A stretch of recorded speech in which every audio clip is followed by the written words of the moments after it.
लक्ष्मी माता. ओम नमः शिवाय. दक्ष प्रजापतींची कथा. श्री गणेशाय नमः. अगस्तींनी कार्तिकेयांना विचारले. कुमार दक्ष शिवजींची निंदा करत असत तरीही त्यांनी काशीमध्ये दक्षेश्वर लिंग स्थापन करून शिव आराधना केली. ती कथा काय आहे? कुमार म्हणाले, मुनिवर्य, ब्रह्मदेवांचे 7 पुत्र हे सृष्टीतील आद्य ऋषी होत. दक्ष हे त्यांच्यापैकीच एक. ते महासमर्थ राजा होते. ब्रह्माजींच्या अंगठ्यापासून त्यांचा जन्म झाला होता. त्यांचे दुसरे नाव प्रजापती. ब्रह्माजींनी त्यांना क्षिप्रा नदीच्या तीरावर वसलेल्या बृहस्पती नगरीचे राज्य दिले होते. स्वयंभूचे मन्नूच्या कन्या प्रसूती या त्यांच्या पत्नी. दक्ष दानशूर होते. ते आणि त्यांच्या पत्नी देवर्षींना इष्ट दान देत असत. त्यांच्या विवाहाला बरीच वर्षे झाली होती, पण संतती नसल्यामुळे ती दोघे दुःखी असत. दधीची ते त्यांचे कुलगुरू होते. ते नैमिषारण्यात राहत असत. एके दिवशी ते राजधानीत आले असता दक्षांनी त्यांची मनोभावे पूजा केली. त्यांचे उत्तम आदरातिथ्य केले. मग त्यांनी संतती प्राप्तीसाठी काय करावे असे विचारले असता ऋषी म्हणाले, राजा, तुम्हाला अनेक कन्या होणार आहेत, म्हणून आधी त्यांच्या विवाहाची तयारी करा, मग पुत्रप्राप्तीसाठी यज्ञ करा. त्यानंतर त्यांच्या सूचनेनुसार दक्षांनी एक यज्ञ केला. त्याच्या पुण्यप्रभावाने त्यांना 60 कन्या झाल्या. त्या उपवर झाल्यावर त्यांनी त्यांचे स्वयंवर मांडले. त्या कन्यांनी आपापल्या इच्छेनुसार यमधर्म, ग्राहपत्य, अग्नी, नैऋत्य, मार्तंड, वरुण, समीर, चंद्र आणि शिवजी यांना वरले. दक्षांनी त्यांचे यथाविधी कन्यादान केले. त्या सर्व कन्या आपापल्या सासरी गेल्या आणि पतीसमवेत सुखाने संसार करू लागल्या. दक्षांना आपल्या कन्यांची नेहमी चिंता वाटत असे. एके दिवशी ते आपल्या पत्नींना म्हणाले, प्रसूती, मी पिता आहे, म्हणून मला मुलींची काळजी वाटणे स्वाभाविक आहे. माझे इतर जामात चांगले आहेत, पण चंद्र चंचल आणि दुष्ट आहेत. सतींचे पती शिवजी स्वाभिमानी आहेत. संज्ञांचे पती मार्तंड अतिशय दाहक आहेत. या त्यांच्या स्वधर्मामुळे त्यांच्याशी विवाह केलेल्या माझ्या कन्यांना किती त्रास होत असेल याची कल्पनाच करवत नाही. त्या जावयांकडून होत असलेल्या छळाबद्दल मी कधी ना कधी त्यांना जाब विचारणार आहे. त्यांचा जाणीवपूर्वक अपमान करणार आहे. पुढे काही काळाने दक्षांनी पुत्रकामेष्टी यज्ञ करण्याचे ठरवले. त्यांनी आपल्या नगरात क्षिप्रा नदीच्या काठी मोठा मंडप घातला. यज्ञ सामग्री जमवली. त्यांच्या निमंत्रणावरून त्यांचे जावई, इंद्रादी देव, श्री विष्णू, ब्रह्मदेव, शंकर, वयोवृद्ध ऋषी अशी सर्व मंडळी तेथे आली होती. यज्ञाला प्रारंभ झाला. अंगिरा आणि वसिष्ठ मंत्रोक्त आहुती देऊ लागले. अत्री ऋषींनी त्या यज्ञाची दीक्षा घेतली होती आणि दक्षांना दान मंडपात बसवण्यात आले होते. तेव्हा त्यांनी निमंत्रितांमध्ये कोण कोण आले आहेत ते पाहिले. त्यांना आपले सर्व जावई त्यांच्या स्त्रियांसह नटून थटून आलेले दिसले. शिवजी उच्चासनावर बसलेले दिसले, पण त्यांच्या समवेत त्यांच्या भार्या सती मात्र दिसल्या नाहीत. त्यामुळे त्यांना राग आला. ते सर्व देवांना उद्देशून म्हणाले, देव हो, आपल्या स्त्रियांना घरी ठेवून कोणी यज्ञ व स्वयंवराला येतात का? माझे इतर जावई आपल्या भार्या आणि कन्यापुत्रांना घेऊन येथे आले आहेत. त्या सर्वांचे वर्तन कसे शोभेचे आहे पहा. पण स्मशानात राहणाऱ्या या संततीहीन शंकरांना कसलेही तारतम्य नाही. हे निर्लज्जपणे खुशाल एकटे येऊन बसले आहेत. कुठे माझ्या सुंदर कन्या आणि कुठे हे जटाभस्मधारी? या स्मशानवासी भैरवांची आचरणाची पद्धतच जगावेगळी आहे. सतींनी काय योग्यता पाहून यांच्याशी विवाह केला तेच कळत नाही. त्यांच्या भाळी विचित्र दिसणारा तिसरा नेत्र आहेत. यांच्याठही देवत्वाचे एकही लक्षण नाही. मग यांना यज्ञातील हवीरभाग कशासाठी द्यायचा? यांचे गुरु कोण आहेत ते माहीत नाही. यांच्या जातकुळीचाही पत्ता नाही. यांचे राहण्याचे ठिकाणही निश्चित नाही. यांना देव म्हणतात, ईश्वर म्हणतात, पण हे संन्यासीही नाहीत आणि दिगंबरही नाहीत. यांना सुंदर म्हणावे तर हे 5 तोंडाचे, 15 डोळ्यांचे व 10 हातांचे आहेत. प्रलयकाळी हे त्रैलोक्याचे शत्रू होतात. यांना क्षत्रिय म्हणावे तर यांच्या हाती शस्त्र नाही आणि हे अश्वाऐवजी वृषभावर असतात. ब्राह्मण म्हणावे तर वेदही यांना जाणत नाहीत, अर्थात यांचा वर्णही कळत नाही. यांना गृहस्थ म्हणावे तर हे स्मशानात राहतात. ब्रह्मचारी म्हणावे तर यांना पत्नी आहेत आणि वानप्रस्थी म्हणावे तर यांना खायला अन्नच मिळत नाही, अर्थात हे कोणत्या आश्रम धर्माचे आहेत तेच कळत नाही.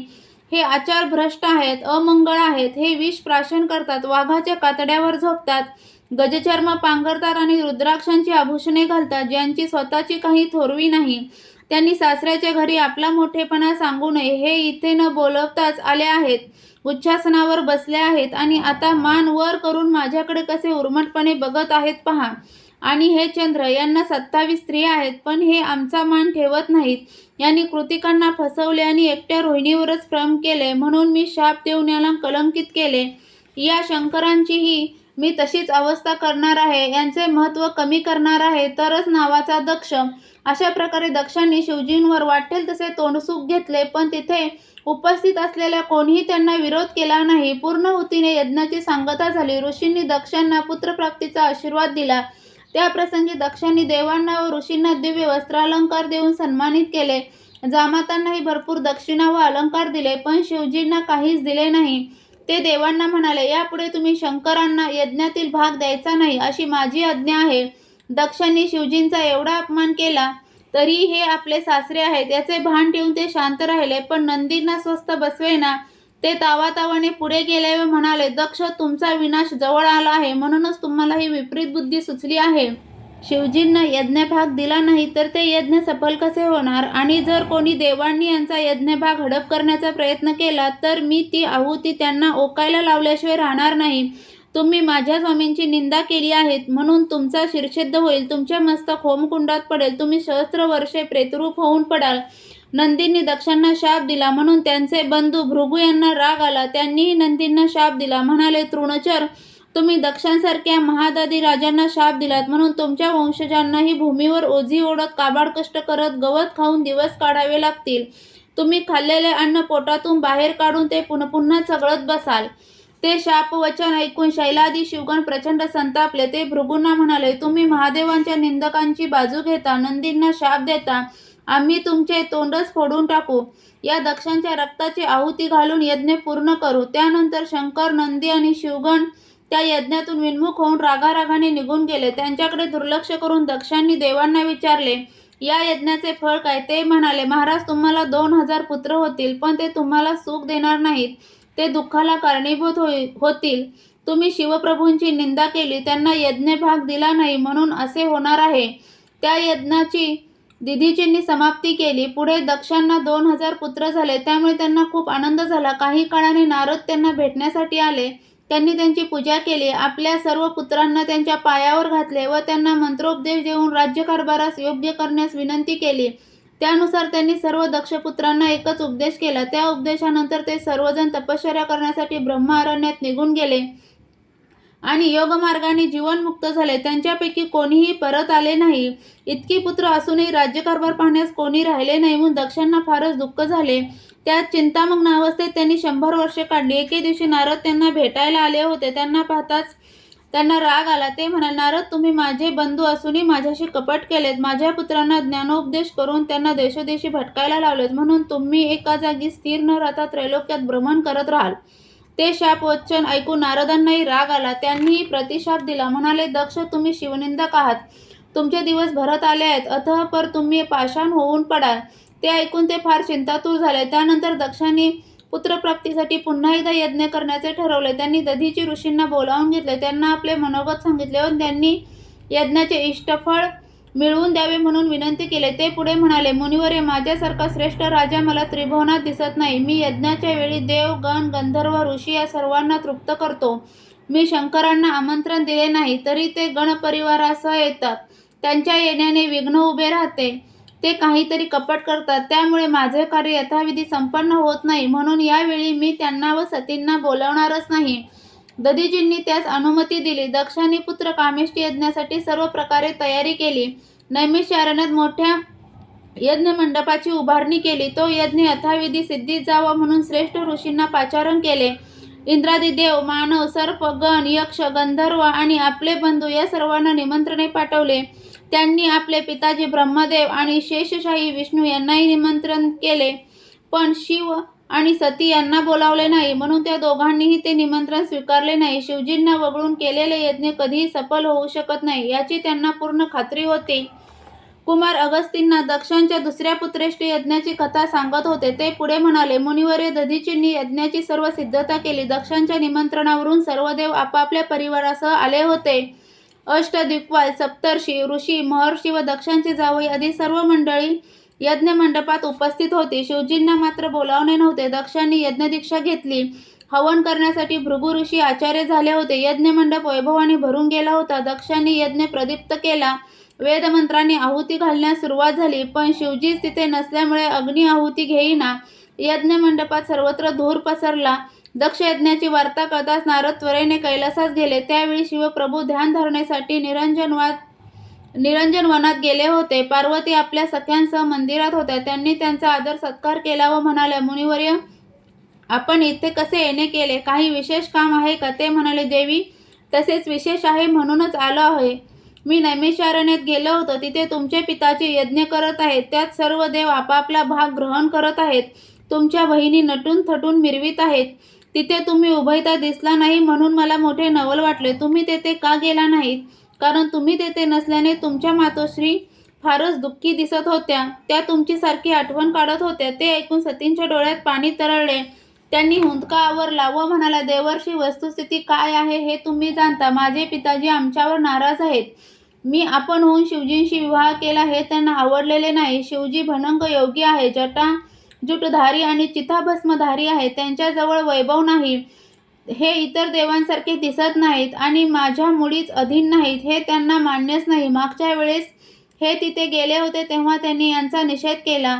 ते यांना जराही पसंत करत नाहीत, म्हणून यावेळी निमंत्रण पाठवले नाही. मलाही तिकडे जावेसे वाटते, पण अंगतुकाप्रमाणे जाणे मला पटत नाही. नारद म्हणाले, सती, तुम्ही समजूतदार आहात. माहेरी जाण्यासाठी कन्यांना निमंत्रणाची आवश्यकता नसते, हे तुम्हाला माहीत आहे. असा यज्ञ दक्ष पुन्हा करील की नाही काही सांगता येत नाही. तेव्हा मान अपमानाच्या सर्व कल्पना बाजूला ठेवून तुम्ही शिवजींसह तिथे जा. मग त्यांचा निरोप घेऊन ते निघून गेले. त्यांचे कळ लावण्याचे मुख्य काम झाले होते. निरंजन वनात शिवजींनी ध्यान विसर्जित केले. त्यांना समोरून सती येताना दिसल्या. त्या रडत होत्या. त्यांच्या डोळ्यात अश्रू वाहत होते. शिवजींनी त्यांना प्रेमाने विचारले, देवी, तुम्ही का रडत आहोत?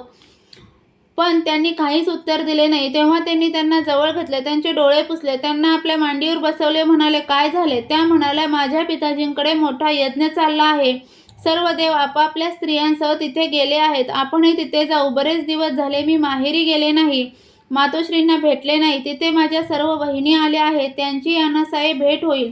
शिवजी म्हणाले, देवी, यज्ञ, याग, स्वयंवर अशा प्रसंगी निमंत्रणाशिवाय जाऊ नये. तसेच जिथे आपला आदर ठेवला जात नाही तिथेही जाऊ नये असे म्हणतात. तुमच्या पिताजींना आपल्याविषयी आपुलकी नाही. ते माझा द्वेष करतात, म्हणून मी तिथे येणार नाही आणि तुम्ही जाण्याच्या भरीस पाडू नका. त्या म्हणाल्या, आपल्याला बोलावणे कशाला हवे? आपण तर घरचेच आहोत. जो निमंत्रणा वाचून जातो तोच खरा सोयरा.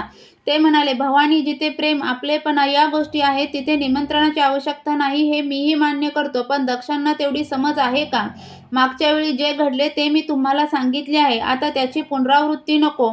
आपल्याला पाहून ते जळफळतील, कटू बोलून अपमानित करतील, म्हणून मला त्यांचे तोंडही पाहायचे नाही. सती म्हणाल्या, नाथ, तुम्हाला माता पिता नाहीत, मग त्यांची माया तुम्हाला कशी कळणार? तुम्ही येत नसाल तर मला तरी जाऊ द्या. मी तुमच्या अधीन आहे, म्हणून तुमच्या परवानगीशिवाय जाऊ शकत नाही. मला माहेरची ओढ लागली आहे, तरी नाही म्हणू नका.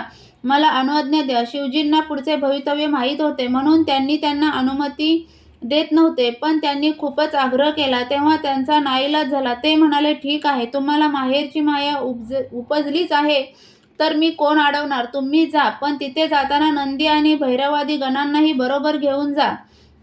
शिवजींनी आपल्या गणांना तशी सूचना दिली. सतींच्या माहेरी जायला मिळणार आणि दक्षांच्या यज्ञात खाण्यापिण्याची मौज करायला मिळणार, म्हणून ते सर्व आनंदात होते. त्यानंतर आता भवानी आपल्याला अंतरल्या म्हणून शिवजी गृहत्याग करून निरंजन वनात निघून गेले. सती नंदीवर बसून भैरवादी गणांसह मेरूच्या पायथ्याशी वसलेल्या बृहस्पतीपुरास गेल्या. दक्षांकडे जावे लागले म्हणून नंदींना अजिबात प्रसन्न वाटत नव्हते. त्यांनी अगदी क्षीण व रुग्ण शरीर धारण केले व ते अन्य शिवगण पुरात शिरले, पण यज्ञ मंडपाबाहेरच थांबले. सती एकट्याच मंदिरात प्रवेशल्या. त्यांना पाहून मातोश्रींना खूप आनंद झाला. एकमेकींना आलिंगन देऊन दोघी मायलेकी रडल्या. त्यांच्या बहिणी उत्तम शृंगार करून तिथे बसल्या होत्या. सतीचे स्वरूप, त्यांच्या अंगावरील शंखमण्यांची भूषणे, त्यांची भगवी वस्त्रे हे सर्व पाहून प्रसूतींना दुःखाने रडूच आले. त्यांनी त्यांच्या गळ्यातील रुद्राक्षमाळा, शंखमण्यांची आभूषणे बाजूला काढून ठेवली. आपल्या हातातील रत्नजडित कंकणे त्यांच्या हातात घातली. मग त्या आपल्या मुलींना म्हणाल्या, बसलात काय? सतींना क्षेमालिंगन द्या. तेव्हा त्यांनी नाके मुरडली व आपापल्या भगिनींकडे कुत्सितपणे पाहू लागल्या. नको, यांच्या गेरू वस्त्राच्या स्पर्शाने आमची वस्त्रे मळतील. ते ऐकून सती ओशाळल्या. आपण इथे आलोच नसतो तर बरे झाले असते असे त्यांना प्रकर्षाने वाटू लागले. तेवढ्यात अदिती म्हणाल्या, सती तुम्ही आमच्यासाठी काय आणले आहे? तुमच्या घरी कुबेर कोषाध्यक्ष आहेत, मग हे शंखमण्यांचे दागिने कल्पतरू असताना वस्त्रांना गेरू का लावलात? तुमच्याकडील कामधेनू सर्वांना इच्छाभोजन देते ना, मग तुम्ही अशा वाळलात का? तेव्हा कद्रू म्हणाले, अदिती भिक्षा मागून पोट भरणाऱ्या या सतींना तुम्ही आमच्यासाठी काय आणलेत असे का विचारलेत? भस्मासाठी गोमय लागते म्हणून यांनी कामधेनू पाळली आहे. सावलीखाली बसता यावे म्हणून कल्पवृक्ष जोपासला आहे, कळलं?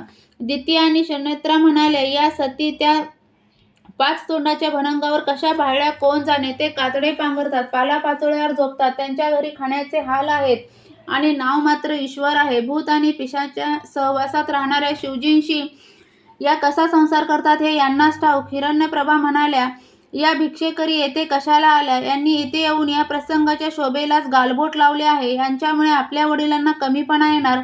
ती निंदा ऐकून सतींना फारच दुःख झाले. तेव्हा त्यांची अवस्था जाणून भुतावळीने तिथे प्रवेश केला. त्यांना पाहून त्या सर्व भगिनी भीतीने पळून गेल्या. बहिणींकडून अपमानित झालेल्या सती संतापाने जळफळत बाहेर आल्या.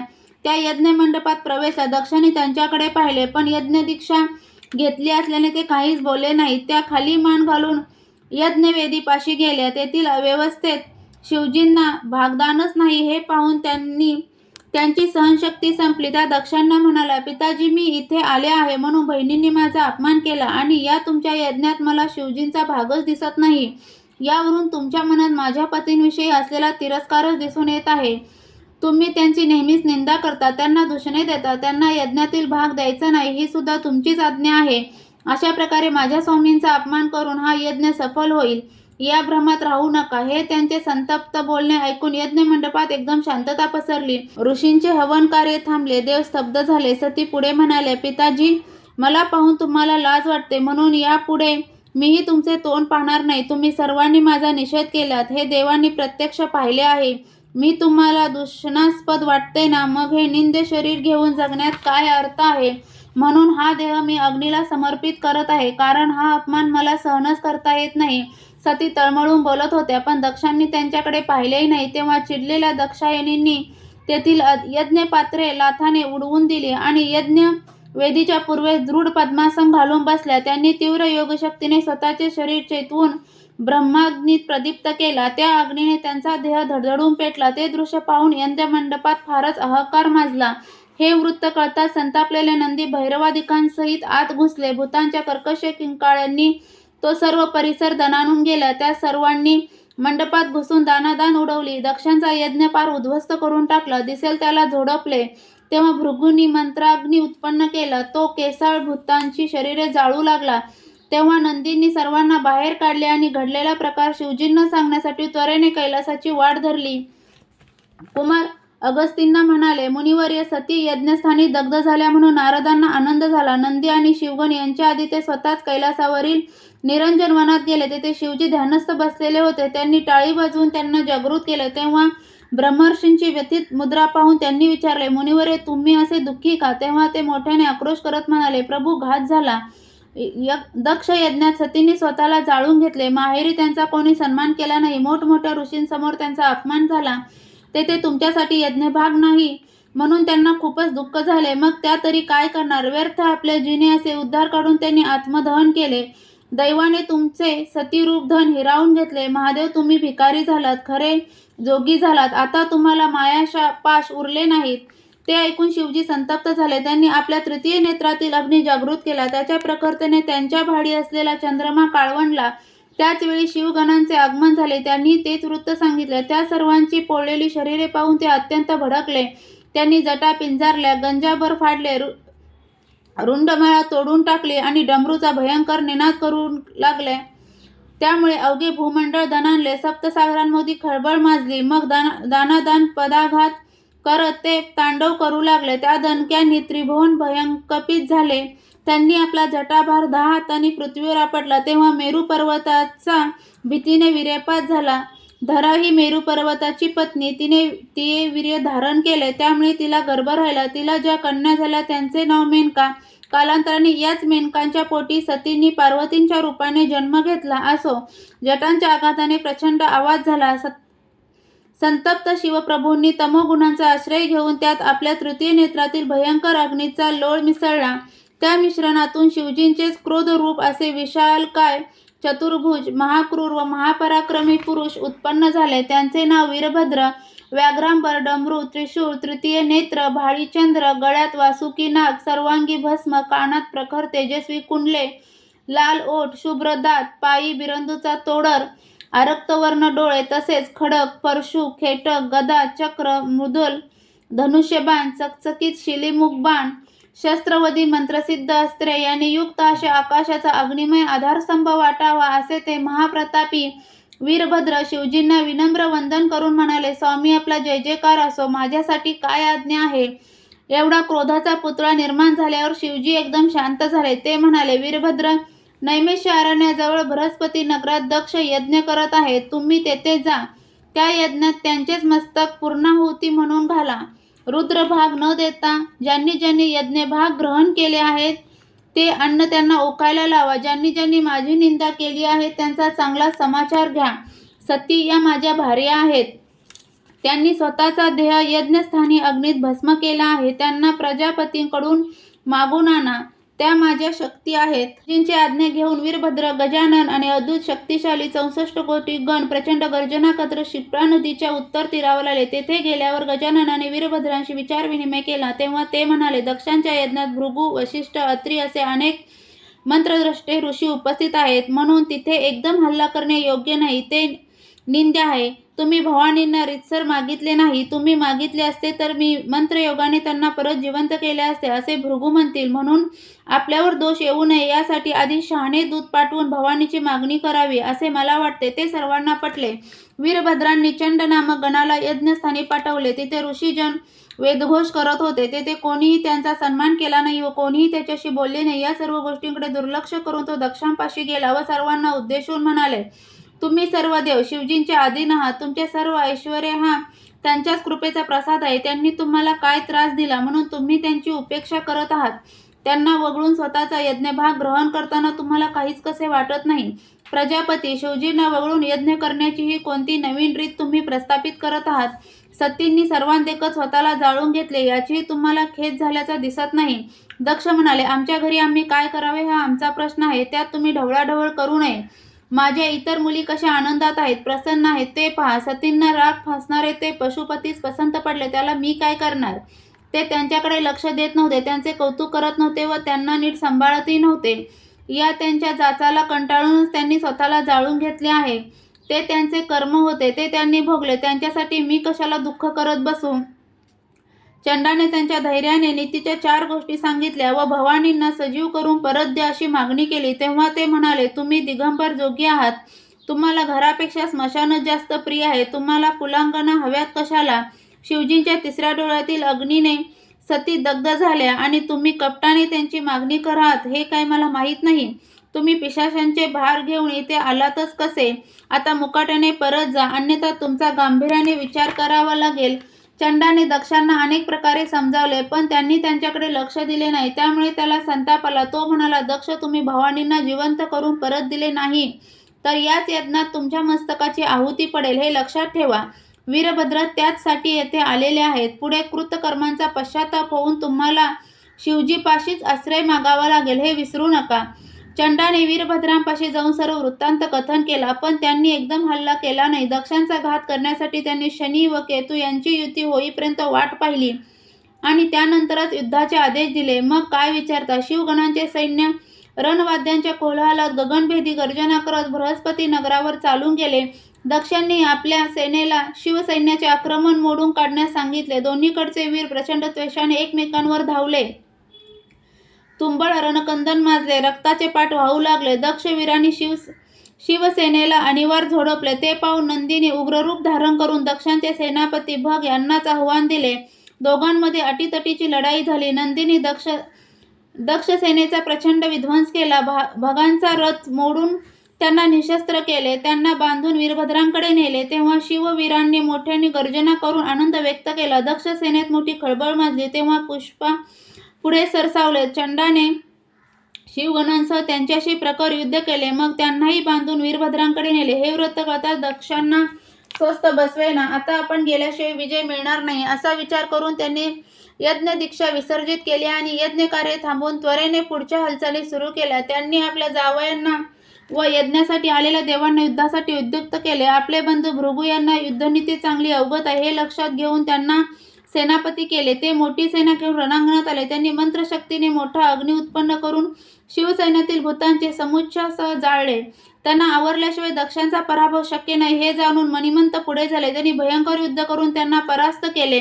मग त्यांना बांधून उलटे टांगून मारत मारत वीरभद्रांपाशी नेले. या वृत्ताने संतापलेले दक्ष स्वतः युद्धासाठी निघाले. तेव्हा सुमती नावाच्या पुरोहिताने त्यांना अडवले. म्हणाले, महाराज, जोपर्यंत सैन्य व सैन्याचे अधिकारी आहे तोपर्यंत राजाने स्वतः युद्धासाठी जाऊ नये. पराजय होत असेल तर करभार देऊन स्वतःचे रक्षण करावे. राजा जिवंत राहिला तरच विजयासाठी प्रयत्न करता येते. तेव्हा ते म्हणाले, तुमचे म्हणणे बरोबर आहे, पण यावेळी हे शिवगण निर्वाणीचे युद्ध करण्यासाठीच आले आहेत. यांना धडा शिकवल्याशिवाय गत्यंतर नाही. मला त्यांच्याशी युद्ध केलेच पाहिजे. दक्ष शस्त्रसज्ज झाले आणि रथारूढ होऊन युद्धभूमीत आले. तेव्हा दोन्ही सैन्यातील वीर त्वेषाने उठले. रणभेरींच्या भयंकर निनादात तुंबळ रणकंदन माजले. विधिपुत्र दक्ष आणि शिवपुत्र वीरभद्र असीम वीरश्रीने लढू लागले. दोघांकडची सर्व शस्त्रास्त्रे संपली. कोणी कोणास आवरेना. उभय पक्षी भयंकर जीवितहानी झाली. तेव्हा ते दोघे मल्लयुद्धास प्रवृत्त झाले आणि एकमेकांच्या मर्मावर प्रखर आघात करू लागले. संधी मिळताच वीरभद्रांनी त्यांच्या छातीवर प्रहार करून त्यांना खाली पाडले. मग त्यांचे केस धरून दुसऱ्या हाती खडक घेतले. त्यावेळी त्यांचा शिरच्छेद करणार तोच आकाशवाणी झाली, वीरभद्र, दक्षांना विष्णू कृपेने अमरत्व लाभले आहे. तेव्हा महाकल्पांती जे महाविष्णू स्वतःच लय पावतात त्यांच्या वरदानाला कोण विचारतो, असे म्हणून त्यांनी त्यांच्या मानेवर घाव घातला, पण काहीच उपयोग झाला नाही. तेव्हा संतापलेल्या वीरभद्रांनी सर्व शक्ती एकवटून ओरडणाऱ्या दक्षांचे मुंडके पिळवटून उचकटून काढले. त्यांच्या किंकाळ्यांनी आसमंत दणाणून गेला. रक्ताच्या चिळकांड्या उडाल्या. सर्वत्र मोठा हाहाकार माजला. दक्ष जामात वरून तेथे आले. त्यांनी दक्षांचे रक्त घेऊन पलायन केले. ते प्रदीर्घ काळ त्यांच्यापाशीच होते. भद्रांनी दक्षांचे रक्तबंबाळ मस्तक यज्ञकुंडात फेकून आपल्या पद्धतीने पूर्णाहुती दिली. त्यावेळी ज्यांनी ज्यांनी शिवजींना टाकून यज्ञभाग ग्रहण केले होते त्या सर्वांना त्यांच्या गणांनी झोडपून काढले. पळणाऱ्यांना पकडून पकडून ठोकले आणि त्या सर्वांना उलटे टांगून घेतलेले हवीरभाग ओकायला लावले. मग वीरभद्रांनी डमरू वाजवून आणि शिवमंत्राचे उच्चार करून रणांगणात सर्वत्र विभूती फुंकली. तिच्या प्रभावाने मृत झालेले शिववीर पुन्हा जिवंत झाले. त्यांनी भृगूंच्या दाढी-मिशी उपटल्या, भगांचे डोळे फोडले आणि पुरुषांचे सर्व दात पाडून त्यांना सोडून दिले. त्यांनी द्विपंत झाडांना बांधून त्यांनाही हवीरभाग वमन करायला लावले. वीरभद्रांनी यज्ञकुंड विझवण्यासाठी ब्राह्मणांना पाणी आणायला सांगितले, पण भूतगणांनी लघुशंका करून ते विझवले. तेव्हा अग्निहरणाचे रूप घेऊन पळून गेला. दक्षांचे अर्धवट जळालेले मस्तक घेऊन प्रसूती शोक करू लागल्या. वीरभद्रांनी शिवगण जय वाद्य वाजवत आणि भगवान शंकराचा जय जय घोष करत कैलासाकडे निघाले. अगस्तींनी कुमारांना विचारले, षडानन, वीरभद्रांनी विभूती फुंकून रणांगणात पडलेली सेना पुन्हा जिवंत केली, मग दक्ष प्रजापती का जिवंत झाले नाहीत? ते म्हणाले, मुनिवर्य, दक्ष शिवजींचा द्वेष करत असत. त्यांनी त्यांचा जाणीवपूर्वक अपमान केला होता. शिवजींचा क्रोध म्हणजे प्रलय काळाचा अग्नी. त्या अग्नीने जाळून टाकलेले बीज कधीच उगवणार नाही. अर्थात त्यांच्यावर शिवप्रभूंचा कोप झाल्यामुळेच विभूतीने त्यांना उठवले नाही. ते पुढे म्हणाले, सतीने देहत्यागांपूर्वी दक्षांना तुम्ही पाषाण व्हाल आणि मी पुन्हा तुमच्या उदरी जन्म घेईन असे सांगितले होते. तुम्ही पाषाण व्हाल असा नारदांनीही त्यांना शाप दिला होता. त्यानुसार पुढे काय घडले ते ऐका. मरीची हे ब्रह्मदेवाचे पुत्र, त्यांच्या पोटी कश्यपांचा जन्म झाला. दक्षांच्या 13 कन्यांनी त्यांच्याशी विवाह केला. षडनेत्रा या त्यांपैकी एक. कश्यपांची कृपा होऊन आपल्याला श्रेष्ठ आणि सद्गुणी पुत्र व्हावा यासाठी त्यांनी नैमिषारण्यात बरीच वर्षे तपश्चर्या केली. वरुणांनी दक्षांचे रक्त आपल्या स्थानी नेले होते. ही कथा मी तुम्हाला पूर्वीच सांगितली आहे. ते रक्त वाळून दगडाप्रमाणे झाले होते. कश्यपांनी ते वरुणांकडून मागून आणले. ते षडनेत्रांच्या ओटीत टाकले. त्यापासून त्यांना अत्यंत तेजस्वी पुत्र झाले. कश्यपांनी त्यांना स्थावर जंगम अशा दोन्ही स्वरूपाचे केले. ब्रह्माजींनी त्यांचे जातक वर्तवले आणि त्यांचे हिमाचल असे नाव ठेवले. त्यांना अनेक वर आणि अष्टसिद्धी देऊन पर्वतांमध्ये सर्वश्रेष्ठ केले. कालांतराने मेरूच्या कन्या मेनका याच्याशी त्यांचा विवाह लावून दिला. अशा रीतीने दक्षांची हिमालय रूपाने उत्पत्ती होऊन त्यांना मिळालेले शाप खरे ठरले. असो, इकडे दक्षांच्या पत्नी प्रसूती यांनी संग्रामस्थानी पतींच्या कलेवरापाशी बसून 1000 वर्षे शोक करीत होता. नारदांनी सत्यलोकी जाऊन ब्रह्मजींना वस्तुस्थिती सांगितली. म्हणाले, प्रसूती महासाध्वी आहेत. त्या दक्षांसाठी अहोरात्र रडत आहे. तुम्ही त्यांना अधिक अंत पाहू देऊ नका. त्यांनी संतापून शाप दिला तर तुम्हा देवांचा निरुपाय होईल. त्यांनाही ते पटले. ते सर्व देवांसह विष्णूपाशी गेले. मग त्यांना घेऊन सर्वजण कैलासावर आले. त्यांनी शिवजींचे स्तवन केले. तेव्हा त्यांनी ध्यान विसर्जन करून डोळे उघडले. श्रीहरी ब्रह्मदेव आदी सर्वांना पाहून त्यांना आनंद झाला.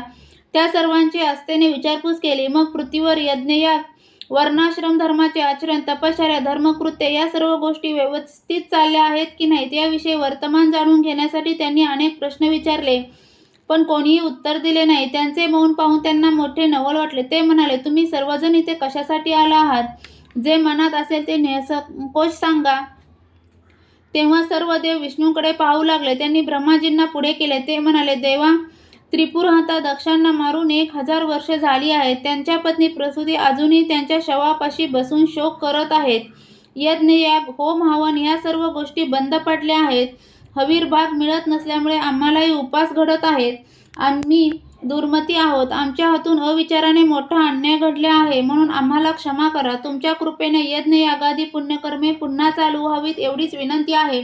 ब्रह्मदेवांचे म्हणणे ऐकून शिवजींना दया आली. नंदीवर आरूढ होऊन ते त्वरेने बृहस्पतीपुराकडे निघाले. तेव्हा देवांना मोठा हर्ष झाला. तेही त्यांच्या समवेत निघाले. त्यांनी शिवजींना दक्षांचे यज्ञस्थळ दाखवले. ते पाहून त्यांना फारच आनंद झाला. मग ते सर्वजण दक्षांच्या प्रेतापाशी गेले. तिथे वृक्षवेलींची दाटी झाली होती. देवांनी झाडी साफ करून तेथील मृतिका खणून काढली. तिथे प्रसूती दक्षांचे शरीर कवटाळून अचल बसले आहेत असे दृश्य दिसले. तेव्हा तहान भूक विसरून आपले पती जिवंत होण्याची सहस्त्रवर्षे वाट पाहणाऱ्या या महान पतिव्रतांच्या दर्शनाने शिवजींचे अंग शहारले. त्यांच्या तपोनिष्ठेची परिसीमा पाहून दक्षांनी केलेले सर्व अपराध ते विसरून गेले. त्यांनी दक्षांच्या प्रेतावर गजचर्म पांघरून अभिमंत्रित भस्म प्रसूतींच्या मुखात घातले. त्यामुळे त्या सचेतन झाल्या. त्यांनी शिवजींना वंदन करून त्यांचे स्तवन केले. त्यांनी दिव्य वस्त्रालंकार देऊन त्यांचा सन्मान केला. ब्रह्माजींनी त्या साध्वींबद्दल गौरवोद्गार काढले. शिवप्रभूंनी बोकडाचे मस्तक दक्षांच्या मानेवर चिकटवले आणि अभिमंत्रित भस्म व गंगाजलाने प्रोक्षण करून त्यांना निजकृपेने पुन्हा जिवंत केले. तेव्हा प्रसूतीचा आनंद गगनात मावेना. त्यांनी शिवजींचा जय जयकार केला. दक्ष प्रजापती उठून बसले. त्यांनी शिवप्रभूंना वंदन केले. आपले मनोगत व्यक्त करताना त्यांचा कंठ दाटून आला होता. ते म्हणाले, देवा, मी तुमचा मोठा अपराधी आहे. या पशुला तुम्ही क्षमा करा. ज्या मुखाने तुमची निंदा केली ते माझे मुख आणि मस्तक तुम्ही अग्नीत जाळून टाकले ते फार चांगले झाले. शिवाय सहस्त्र वर्षे मृतप्राय झोपून तुम्ही मला माझ्या दुष्कर्माचे प्रायश्चित्तच दिलेत. आता मला पुन्हा जिवंत करून तुम्ही माझ्यावर मोठे उपकारच केले आहेत. म्हणून यापुढे मी तुमची सेवाभक्ती करणार आहे. देवा, आणखी एक कृपा करा. माझी यज्ञयागाची परंपरा तुटली आहे, ती पूर्ववत चालू करा. ती विनंती त्यांनी तात्काळ मान्य केली. त्यांना शापमुक्त करून ते कैलासावर निघून गेले. दक्ष प्रसूतींसह वाराणसीला आले. तिथे दक्षेश्वर लिंगाची स्थापना करून त्यांनी 5000 वर्षे तपश्चर्या केली. मग ब्रह्माजींना आचार्य करून विधियुक्त महायज्ञ केला. देवांना यज्ञभाग दिले. शिवजींनाही भागदान दिले. त्यामुळे प्रसन्न झालेल्या त्या प्रभूंनी दक्षेश्वर लिंगातून प्रकट होऊन त्यांना दर्शन दिले. दक्ष, प्रसूती आणि विधाता या तिघांनी त्यांना वंदन केले. त्यांची प्रेमपूर्वक स्तुती केली. मी दक्षेश्वर लिंगात नित्य वास करीन. या लिंगाचा अगाध महिमा देवांनाही कळणार नाही असे वरदान देऊन त्यांनी दक्षांना संतुष्ट केले. यज्ञ समाप्ती झाल्यावर दक्ष आणि प्रसूतींनी अवभृत स्नान केले. काशी क्षेत्री अपार दानधर्म करून ऋषी आणि ब्राह्मणांना सुखी केले. महाशिवरात्रीची ही कथा इथे संपली आहे.